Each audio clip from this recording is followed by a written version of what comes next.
حضرت ابو ہریرہ رضی اللہ تعالیٰ عنہ بیان کرتے ہیں، رسول اللہ صلی اللہ علیہ وسلم نے فرمایا، زمانہ قیامت کے قریب ہوتا چلا جائے گا، علم کو ختم کر دیا جائے گا، فتنے ظاہر ہوں گے، دلوں میں بخل ڈال دیا جائے گا اور حرج زیادہ ہو جائے گا۔ انہوں نے عرض کیا، حرج کیا ہے؟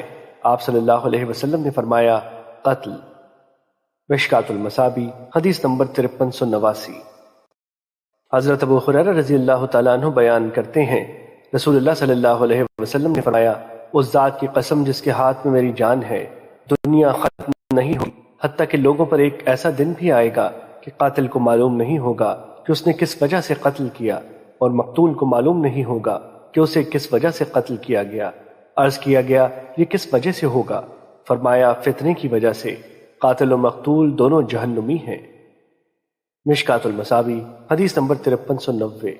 حضرت معقل بن یسار رضی اللہ تعالیٰ عنہ بیان کرتے ہیں، رسول اللہ صلی اللہ علیہ وسلم نے فرمایا، فتنے کے زمانے میں عبادت کرنا میری طرف ہجرت کرنے کی طرح ہے۔ مشکوٰۃ المصابیح حدیث نمبر 5391۔